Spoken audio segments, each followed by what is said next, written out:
नमस्कार,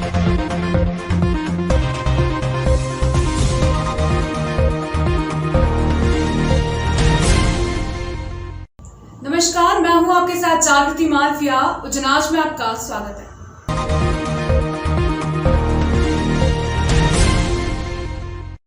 शहर में आज अपने हक के लिए आशा उषा और आशा सहयोगिनी कार्यकर्ताओं ने अपनी 6 सूत्री मांगों को लेकर जमकर धरना प्रदर्शन किया। दरअसल अपनी 6 सूत्री मांगों के चलते आशा और उषा कार्यकर्ता महिलाएं कलेक्टर कार्यालय पहुंची थी। आशा कार्यकर्ताओं को लीड कर रही कविता यार्दे ने बताया कि हमारी मांगे जायज़ है। लगातार हमने कोविड में भी गांव-गांव जाकर काम किया, इसके बावजूद हमारा मानदेय नहीं बढ़ाया गया। हमारी प्रमुख मांगों में आशा और उषा कार्यकर्ताओं को सरकारी कर्मचारी का दर्जा दिया जाए। आशा और उषा कार्यकर्ताओं को 18,000 और सहयोगिनी कार्यकर्ताओं को 24,000 मानदेय दिया जाए। कोविड में कार्य कर चुकी महिलाओं को 10,000 प्रोत्साहन राशि दी जाए। योग्यता रखने वाली कार्यकर्ताओं को रिक्त पड़े पदों पर नियुक्ति दी जाए। बीमारी में निजी अस्पताल का खर्चा सरकार वहन करे। इन सभी मुख्य मांगों को लेकर आज 300 आशा और उषा कार्यकर्ता ने प्रदर्शन कर अपनी मांगे रखी व स्वास्थ्य मंत्री को नाम ज्ञापन सौंपा। इन सभी मुख्य मांगों को लेकर आज 300 आशा व उषा कार्यकर्ता ने प्रदर्शन कर अपनी मांगे रखी व स्वास्थ्य मंत्री के नाम ज्ञापन सौंपा। कार्यकर्ता ने मीडिया से चर्चा के दौरान कहा कि प्रदेश भर में जो हड़ताल चल रही है उसके समर्थन में हम शहर की आशा कार्यकर्ता अनिश्चितकालीन हड़ताल के लिए एकत्रित हुई हैं। हमारी मांगे नहीं मानी गई तो भूख हड़ताल भी हम करेंगे। आपको बता दें, पूर्व में 15 फरवरी 2021 को भी जिले की करीब 1,000 आंगनवाड़ी कार्यकर्ता महिलाओं ने धरना प्रदर्शन किया था। इसके अलावा 9 जून को CMHO कार्यालय में एकत्रित होकर भी आशा और उषा कार्यकर्ताओं ने प्रदर्शन किया था। पूरे प्रदेश की जो आशाएं हैं सभी कलेक्टर कार्यालय में जाके रैली के द्वारा, धरने के द्वारा अपनी मांगों को पूरा करने के लिए निवेदन करने जा रही है। शासन प्रशासन दोनों से। शासन से इसलिए कि शासन ही सब कुछ कर सकता है, प्रशासन से इसलिए कि प्रशासन के द्वारा ही वहाँ तक हमारा पहुँचेगा। हमारे मांगे हैं कि पूरी जो आशा कार्यकर्ता है, उषा कार्यकर्ता है और आशा सहयोगिनी है, पूरा अपनी जिम्मेदारी से सारा काम एक कर्मचारी के तौर पे करती है और उसको ना कोई वेतन दिया जाता है, ना कोई उनका मानदेय फिक्स है। वो जो 2,000 रुपये महीने पे अपना काम कर रही है उसको नियमितीकरण किया जाए और उसको हर क्षेत्र में उसको सारी सुविधाएं सरकार के द्वारा दी जाए। उज्जैन अनलॉक होने के बाद लोग बड़े उम्मीद से जिला प्रशासन के ऑफिस की ओर अपनी सुनवाइयों का निराकरण करने के लिए पहुंच रहे हैं, लेकिन प्रदेश सरकार की ओर से अभी तक जन सुनवाई शुरू करने को लेकर कोई आदेश नहीं आया है। लेकिन उज्जैन जिला कलेक्टर आशीष सिंह और ADM नरेंद्र सूर्यवंशी अपने ऑफिस पहुंच रहे थे। उन्होंने रास्ते में खड़े कुछ दिव्यांग जनों को देखा और वे रुक गए और वहीं हाथों हाथ उनकी सुनवाइयों को करते हुए तत्काल उनके काम को प्रायोरिटी पर लेने के लिए TL में डलवाने की बात अधिकारी जयेश मौर्य को कही। उज्जैन कलेक्टर आशीष सिंह की कार्यप्रणाली से शहर की जनता अच्छी तरह से परिचित है।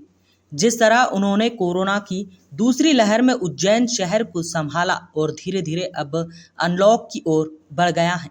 उन्होंने मीडिया से चर्चा में कहा कि अभी प्रदेश सरकार की ओर से ऐसा कोई आदेश नहीं आया है कि जन सुनवाई शुरू की जाए, लेकिन वह आम लोगों की जन भावनाओं को समझते हुए अपने अपने विभागों में यह निर्देश जरूर देंगे कि जो लोग अपनी परेशानी को लेकर विभागों में पहुंच रहे हैं उनकी समस्या का समाधान करने का प्रयास किया जाए। जहाँ तक बात है पुराने स्वरूप में जैसी जन सुनवाई होती थी इसको करने की, मुझे लगता है कि इसके लिए अभी थोड़ा और इंतज़ार करना चाहिए, क्योंकि अभी भी संक्रमण जो है वो विद्यमान है कोरोना का और इससे संक्रमण की ओर बढ़ने की संभावना है। लेकिन ऐसे लोगों को कोई परेशानी न हो, जो लोग आ जाते हैं उनकी प्रॉपर तरीके से सुनवाई सभी ऑफिस में हो जाए, ये सुनिश्चित किया जाएगा। और जैसे ही शासन से कोई जन सुनवाई के संबंध में दिशा निर्देश मिलेंगे वैसे ही आगामी निर्णय संबंध में लिया जाएगा। महाकालेश्वर मंदिर व परिक्षेत्र की पौराणिक महत्व की धरोहर को क्षति पहुंचाने के विरोध में जिला युवक कांग्रेस ने मंजीरा व डमरू बजाकर धरना प्रदर्शन किया। उज्जैन शहर की पहचान प्राचीन धरोहर से है। भारत ही नहीं पूरे विश्व में उज्जैन नगरी को प्राचीन शहर के रूप में पहचाना जाता है। देखने में आ रहा है कि ऐसे ऐतिहासिक नगर व उसके स्मारकों को शासन द्वारा विकास के नाम पर नष्ट किया जा रहा है। जिला युवा कांग्रेस अध्यक्ष भरत शंकर जोशी के नेतृत्व में श्री महाकालेश्वर मंदिर के बाहर इसी तरह विषय को लेकर धरना दिया गया व माननीय राज्यपाल के नाम ज्ञापन तहसीलदार जोनवाल व सीएसपी पल्लवी शुक्ला को दिया गया। इसी अवसर पर भरत शंकर जोशी ने कहा कि महाकाल थाने के पास अति प्राचीन नगाड़ा की सीढ़ी स्थित है, जिसकी दीवारों को स्मार्ट सिटी प्रोजेक्ट के तहत पूरी तरह नष्ट कर दिया गया है। साथ ही वहां पर रखी शिवलिंग को हटाकर कचरे के ढेर में पेड़ के ठूंठ के साथ रख दिया गया है, जो कि हमारी भावनाओं के साथ सीधा खिलवाड़ शासन द्वारा किया जा रहा है। शासन द्वारा गैर योजनाबद्ध तरीके से कार्य किए जाने से मंदिर की कई हिस्से को क्षति पहुंचाई गई है तथा भविष्य में मंदिर की संरचना को भी खतरा है। मंदिर पर आंगन का क्या आगे के परकोटे में 25 फीट गहरा गड्ढा कर दिया गया है, जिसमें मानसून में जलभराव होने की संभावना अत्यधिक हो गई है। जलभराव के कारण मंदिर के आधार को नुकसान हो सकता है, जिसका युवा कांग्रेस विरोध करती है तथा हमने राज्यपाल के नाम ज्ञापन देकर उनमें हस्तक्षेप की मांग की है। प्राचीन धरोहर की रक्षा कर न सकी जो सरकार निकम्मी है, जो सरकार निकम्मी है, वो सरकार बदलनी है। युवा कांग्रेस जिंदाबाद, जिंदाबाद, जिंदाबाद।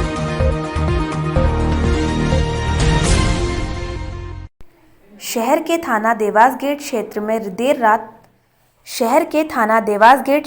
देर रात 10:45 के करीब राह चलते एक युवक को गोली मारने का मामला सामने आया है। जहां गोली चलाई गई, मौके से पुलिस को मैगजीन व एक कारतूस भी बरामद हुई है। पीड़ित कार सवार युवक की रिपोर्ट पर पुलिस ने अज्ञात बदमाशों के खिलाफ प्रकरण पंजीबद्ध कर तलाशी शुरू कर दी है। दरअसल कार सवार नवीन नामक युवक ढांचा भवन क्षेत्र साइड से जा रहा था। रास्ते में उसकी बाइक सवार अज्ञात बदमाशों से किसी बात को लेकर बहस हुई, जो नशे में भी थे, तो बाइक सवारों ने आवेश में आकर कार सवार युवक नवीन पर हमला कर दिया, जिससे गोली कांच में लगी और बदमाश फरार हो गए। युवक नवीन सुरक्षित है। थाना देवास गेट प्रभारी पृथ्वी सिंह जब मौके पर पहुंचे तो उन्होंने मीडिया को जानकारी देते हुए बताया कि नवीन शर्मा दशहरा मैदान के पास एक निजी शिंदे नर्सिंग होम में मैनेजर हैं, जो देर रात काम से अपने घर जा रहे थे। 0 पॉइंट ब्रिज के यहाँ पास ही में मैदान है, जहाँ काम चल रहा है। मैदान से होकर निकलना पड़ता है। उनकी गाड़ी से वहीं 2 युवक एक एक्टिवा पर व एक अन्य कार से टकरा गए। युवक नशे में थे तो नवीन से गाली गलौज करने लगे।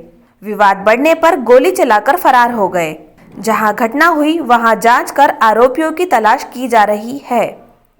रावण दहन वाला जो ग्राउंड है, तो मेन रास्ता बंद होने से ये पगडंडी टाइप का रास्ता है। यहाँ से अपने घर जा रहे थे तो रास्ते में है ना 2 एक्टिवा मतलब मोपेड में 2 लोग दारू के नशे में लड़खड़ाते हुए उनकी गाड़ी से टकरा गए और उनके बीच में फिर झगड़े हुआ, गाली गलौज हुई। गाली गलौज फरियादी को नवीन शर्मा को देने, उसने मना किया कि जो खर्चा है हमसे ले लेना, परंतु नहीं माने। बाद में और झगड़े में उन्होंने फायर किया। ये और आर्म्स कौन सा फायर है ये तो नहीं पता। और बाद में दोनों भग गए। इनके बाद में उन्होंने बताया कि एक और इनका साथी था जो पीछे के साइड था, वो बाद में भागा, लेकिन घटना के समय 2 लोग मौजूद थे। इसमें 2 तो बताए हैं और एक और कोई था वो उसमें पीछे कहीं था, वो बाद में वो भी भगा है, लेकिन बाकी 2 स्पॉट पे जो है। लॉकडाउन में माखणून की शराब दुकान से चोरी हुई 87 पेटी शराब में से 40 पेटी शराब पुलिस ने बरामद कर ली है। साथ ही अन्य आरोपियों की तलाश शुरू है। माखणून की शराब दुकान से 1 माह पहले 87 पेटी शराब चोरी हुई थी। पुलिस ने इस मामले में 7 लोगों को गिरफ्तार कर लिया है और 40 पेटी शराब भी जब्त कर ली है तथा 20 पेटी और जब्त की जाने वाली है। पकड़ाए आरोपियों ने लॉकडाउन में उक्त शराब बेचने के लिए वारदात की थी। माखणून थाने के प्रभारी राघवेंद्र सिंह कुशवाहा ने बताया कि 13 मई की रात में उक्त वारदात हुई थी और जांच के बाद पुलिस ने सारंगपुर तथा शाजापुर क्षेत्र के 7 लोगों को हिरासत में लिया तथा पूछताछ की तो उन्होंने वारदात कबूल कर ली। आरोपियों ने 40 पेटी एक खेत में छिपाकर रखी थी, जिसे जब्त कर लिया गया है और 20 पेटी और बरामद की जाना है। माखणून और कानड़ के 2 लोगों की गिरफ्तारी होना शेष है, जो कि शराब खरीदने वाले हैं। लॉकडाउन के दौरान महंगे दामों पर बेचने के लिए उक्त शराब चोरी की वारदात की गई थी। उज्जैन के विक्रम विश्वविद्यालय के एलएलएम के छात्र परेशान हैं। एलएलएम के फर्स्ट सेमेस्टर की मार्कशीट नहीं मिलने से गुस्साए छात्र हाई कोर्ट में पिटीशन दायर कर कार्रवाई करने की बात कर रहे हैं। उज्जैन के विक्रम विश्वविद्यालय में सोमवार को सुबह LLM प्रथम सेमेस्टर की मार्कशीट जारी करने के लिए छात्र ने कुलपति के नाम प्रशासनिक अधिकारियों को एक ज्ञापन सौंपा है।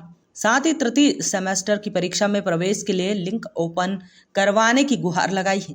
छात्र विनोद कुमार परमार ने जानकारी देते हुए बताया कि विक्रम विश्वविद्यालय द्वारा LLM के प्रथम सेमेस्टर की मार्कशीट जारी नहीं की जा रही है, जिसके कारण उन्हें परेशानियों का सामना करना पड़ रहा है। छात्र ने एक ज्ञापन सौंपकर कार्यवाही की मांग की है। परमार ने बताया कि विक्रम विश्वविद्यालय द्वारा प्रत्येक सेमेस्टर में एक विषय में एटीकेटी दे दी जाती है, जिसके कारण छात्र परेशान होते रहते हैं और विक्रम विश्वविद्यालय छात्रों से फीस के नाम पर रुपए लूटती है। इस तरह के कई मामले को लेकर छात्र परेशान होते हुए नजर आते हैं। बावजूद इसके प्रशासनिक अधिकारियों द्वारा ध्यान नहीं दिया जाता है। परमार ने बताया कि इस संबंध में शीघ्र ही हाईकोर्ट में पिटीशन दायर की जाएगी ताकि छात्रों का भविष्य बर्बाद नहीं हो सके। यूनिवर्सिटी कई छात्रों को 4-4, 5-5, 6-6 साल में LLM कराती है, जबकि मुझे कॉन्फिडेंस था। मैं सिविल जज की एग्ज़ाम, मेन एग्ज़ाम दे चुका हूँ, ADPO का साक्षात्कार दे चुका हूँ लास्ट टाइम। मुझे पूरी उम्मीद थी, मेरी कापी मैंने रिमूल्यांकन के लिए दी, तब भी मुझे 40 नंबर आते थे। अब ऐसी स्थिति में सेकंड सेम उत्तीर्ण ऑलरेडी पहले से ही हूँ मैं। ATKT के समय ऐसे सेकंड सेम मैंने एग्ज़ाम दे के पास कर लिया था। तब अब मेरे साथ ही छात्र जब थर्ड सेमेस्टर के असाइनमेंट जमा करा रहे हैं, तब मुझे पता चला कि थर्ड सेम की फॉर्म लिंक ओपन कर दी गई है और परीक्षा फॉर्म भरा लिए गए और उनके असाइनमेंट जमा हो रहे हैं। तब मैंने अपने रिजल्ट की जानकारी ली तो मार्कशीट जारी नहीं कर रही है यूनिवर्सिटी और एग्ज़ाम को गलत बता रही है, जबकि मेरा फॉर्म भी उन्होंने सबमिट किया, फीस उन्होंने ली मुझसे, मेरी फॉर्म की लिंक ओपन करके बाकायदा मुझे व्हाट्सएप पे प्रश्न पत्र भेज के असाइनमेंट जमा करवाए। सब कराने के बाद अब गलत ठहरा रहे हैं, जिसके विरुद्ध मैंने CM हेल्पलाइन में कहीं कंप्लेंट की। कोई कहते हैं कर्मचारी की जो करना हो आपको कर लो, हमको जो करना है वो हम ही करेंगे, आप कोर्ट का ऑर्डर लाओ तो ही हम कुछ कर सकते हैं। तो मुझे समझ में नहीं आता कि सक्षम अधिकारी क्या निर्णय लेने में अक्षम है क्या। जब एग्ज़ाम ले लेते हैं तो बच्चों के करियर के साथ इतना खिलवाड़ करते हैं, खाली पैसे ऐंठते हैं बार बार फीस के नाम पे। 5-5, 6-6 साल तक LLM लोगों को नहीं होता है। अब मुझे पता लगा कि इस विक्रम यूनिवर्सिटी को चक्रम यूनिवर्सिटी कुछ लोग कहते हैं और कई जगह पे विक्रम यूनिवर्सिटी के छात्रों की कोई मूल्यांकन में सही तरीके से उनको महत्व नहीं दिया जाता है। कांग्रेस नेता भरत पोरवाल पर प्रकरण दर्ज होने का विरोध शुरू हो गया है। इस मामले में मरीज के परिजनों ने पुलिस को ज्ञापन दिया है। माधवनगर अस्पताल में नया ऑक्सीजन प्लांट शुरू होने से पहले ही विवादों की स्थिति बनी हुई है। माधवनगर अस्पताल में बनाया गया ऑक्सीजन प्लांट को शुरू करने के लिए तकनीकी की टीम द्वारा कार्य किया जाना था, जिसको लेकर मरीजों को दूसरे वार्ड में शिफ्ट किया गया था। इसी बीच कांग्रेस के नेता भरत पोरवाल अस्पताल में पहुंचते हैं और मरीजों को शिफ्ट करने का विरोध करने लगते हैं, जिस पर डॉक्टरों द्वारा माधवनगर थाने में शिकायत आवेदन देकर भरत पोरवाल के खिलाफ शासकीय कार्य में बाधा का प्रकरण दर्ज कराया था, जिसको लेकर मरीज के परिजनों ने पुलिस अधीक्षक को ज्ञापन देकर भरत पोरवाल के खिलाफ हुए प्रकरण को झूठा बताते हुए प्रकरण वापस लेने की बात कही। साथ ही माधवनगर अस्पताल के अधीक्षक डॉक्टर विक्रम सिंह रघुवंशी पर प्रकरण दर्ज करने की मांग की है। परिजनों का कहना है कि पेशेंट को जहां शिफ्ट किया जा रहा था वहां पर ना तो ऑक्सीजन की व्यवस्था थी और ना ही कूलर पंखे की। जिन पेशेंट को ऑक्सीजन लगा हुआ था उन्हें करीब 8 घंटे तक बिना ऑक्सीजन के रखा गया, जिसके चलते एक मरीज की मौत हो गई। परिजनों ने SP को डॉक्टर के खिलाफ कार्रवाई करने और भरत पोरवाल पर झूठा प्रकरण वापस लेने की मांग की है। उनकी मेरी मम्मी लीला देवी मिश्रा प्लस जो वहाँ पे 8-10 पेशेंट थे उनको कोरोना वार्ड से ऊपर शिफ्ट कर दिया था, जहाँ किसी प्रकार की व्यवस्था नहीं थी। उन्होंने वहाँ पे जाके प्रश्न करा और उसका समाधान उन्होंने बोला कि वहाँ पे कोई ओपनिंग होने वाला हैगा, ऑक्सीजन प्लांट का कोई नया खुल रहा हैगा, तो उन्होंने उस चीज़ का विरोध करा। न किसी प्रकार की अभद्रता करी, न किसी से अपशब्द बोले। और भरत पोरवाल जी ने के वहाँ पे निवेदन करने पर मेरी मम्मी को नीचे और बाकी के पेशेंटों को शिफ्ट करा गया 3 बजे के लगभग, लेकिन मेरी मम्मी और 2-3 पेशेंट वहाँ रात को ही इस ऊपर नीचे की गड़बड़ी में शांत हो गए, जिसका खामियाजा मैं चाहता हूँ कि उसकी जांच हो।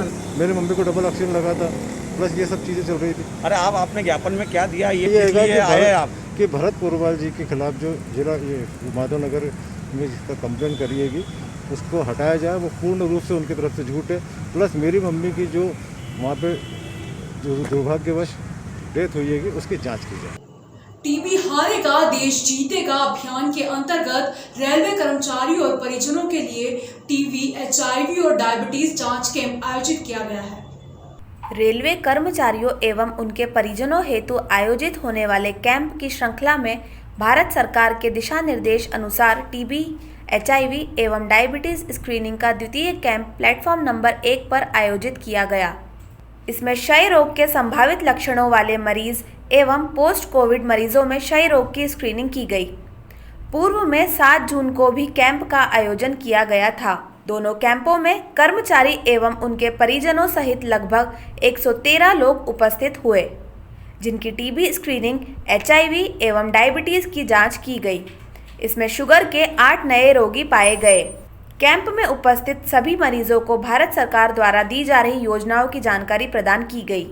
शासन का जो आदेश था उसके परिपालन में हम लोगों ने रेलवे डिपार्टमेंट के जितने भी एम्प्लॉय हैं उनके फैमिली वालों के लिए अभी तक 2 कैंप लगा लिए हैं, जिसमें हमारी कोशिश यही रहती है कि जो भी संभावित टीबी पेशेंट या जिनको सर्दी, खांसी, बुखार, वजन कम या पोस्ट कोविड कोई कॉम्प्लिकेशन हो तो उनकी हम ऑन स्पॉट स्क्रीनिंग कर लें और स्पूटम की जांच कर लें। वो टीबी की स्क्रीनिंग हो जाती है, जांच हो जाती है, डायबिटीज़ की जांच हो जाती है, HIV की जांच हो जाती है, तो पेशेंट पकड़ में आते हैं। शिप्रा तट पर प्रारंभ हुआ गंगा दशहरा महोत्सव।